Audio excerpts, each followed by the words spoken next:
guys, welcome to the N-Scale Architect, and I want to extend the greetings to all my fans from the Appalachian History Detectives.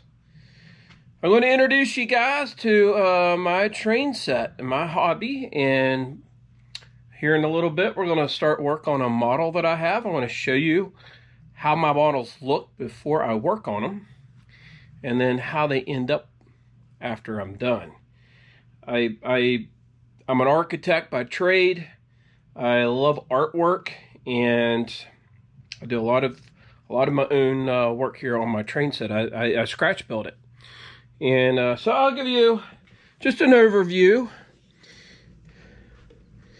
And I'm not done here. These buildings here that I have here, I eventually will be putting like a McDonald's or a Burger King. A Burger King right here. But all these buildings here I have built from kits. This is a car dealership. That's my Dairy Queen. This is my downtown city.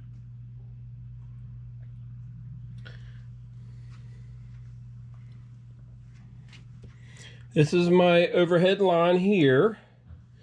I got a station right over there, and I have a station right here, and I got a station right over there. This is my industrial area, my foundry here.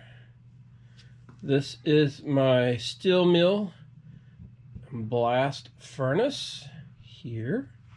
I'll go into details on a lot of this here in later episodes, but a lot of these that you see here I actually made by hand, and they are not a kit. So I scratch built these just from plastics that I purchased and cut and painted. And my armory, of course my cat's been up here. It's knocked down one of my cars there. Okay.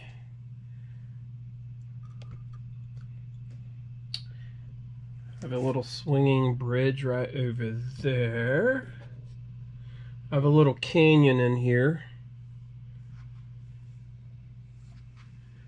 This is my mountain with my waterfalls coming down.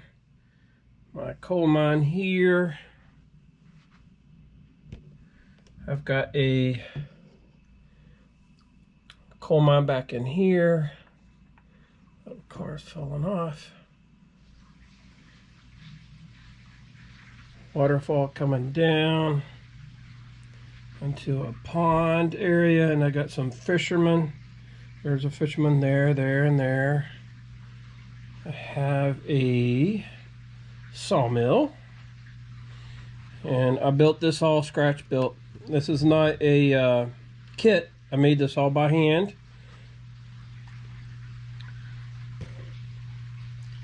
There's the farm.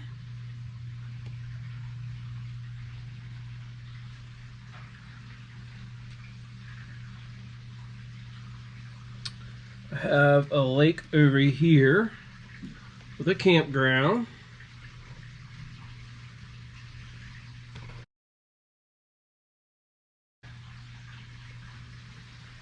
Then I have a ski resort here, and this is all scratch built. There isn't any kits for this. I just made it all by hand.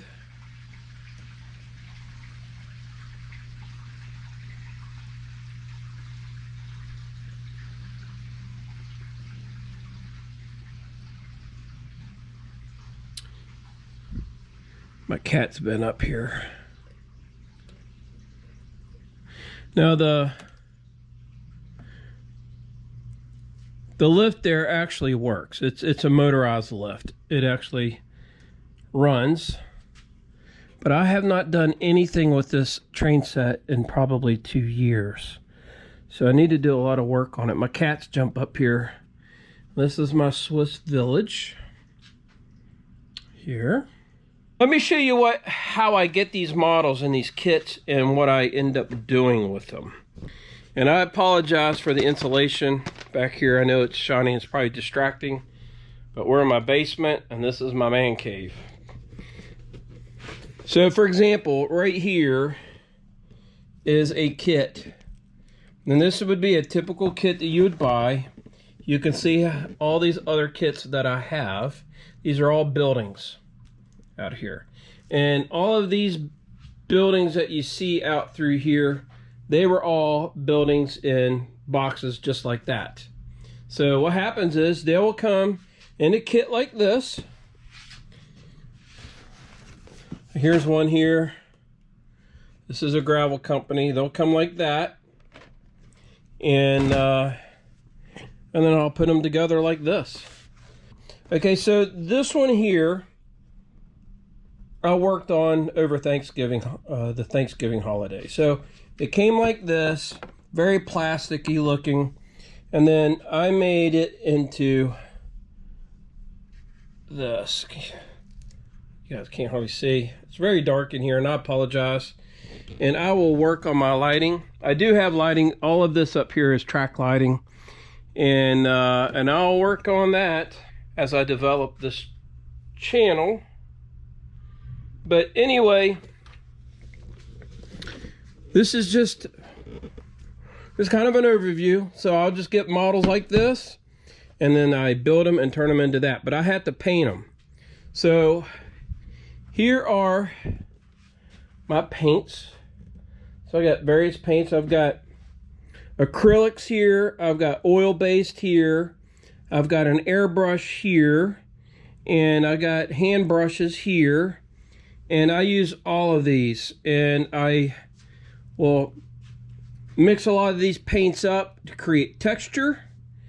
And, you know, to give the building a realistic look. But this is the one I'm working on now. And this is called the North Island Refinery. So I'll bring you back and show you what it looks like when I pull it out of the box. All right. So when I open a box, the models come looking like this. Most of them are very monochrome. They're not painted, they're just plastic. And you can see this model's got a lot of pieces to it. All of these pieces here have to be cut out and painted individually. And so I've got this one, this one, this one, this one, and all of these. So all of these have to be painted and then and glued together, and eventually when it's put together it'll look like this. Now I'm not going to use these colors. I'm going to do my own colors, my own color combination. And what I use is the glue. Is a very liquidy glue. It's very liquidy, but it works really good. A lot of people don't like this glue, but I like this glue. And this is what I use. And so I'm going to go ahead and I'm going to paint these. What I'm going to do is I'm going to make this silver because I wanted to give it a look like it's a metal, like a refinery. So a lot of refineries have that silver metallic look. And so I bought this metallic spray paint, and I'm going to spray these, and then I'm going to let this dry, and we're going to start putting this thing together.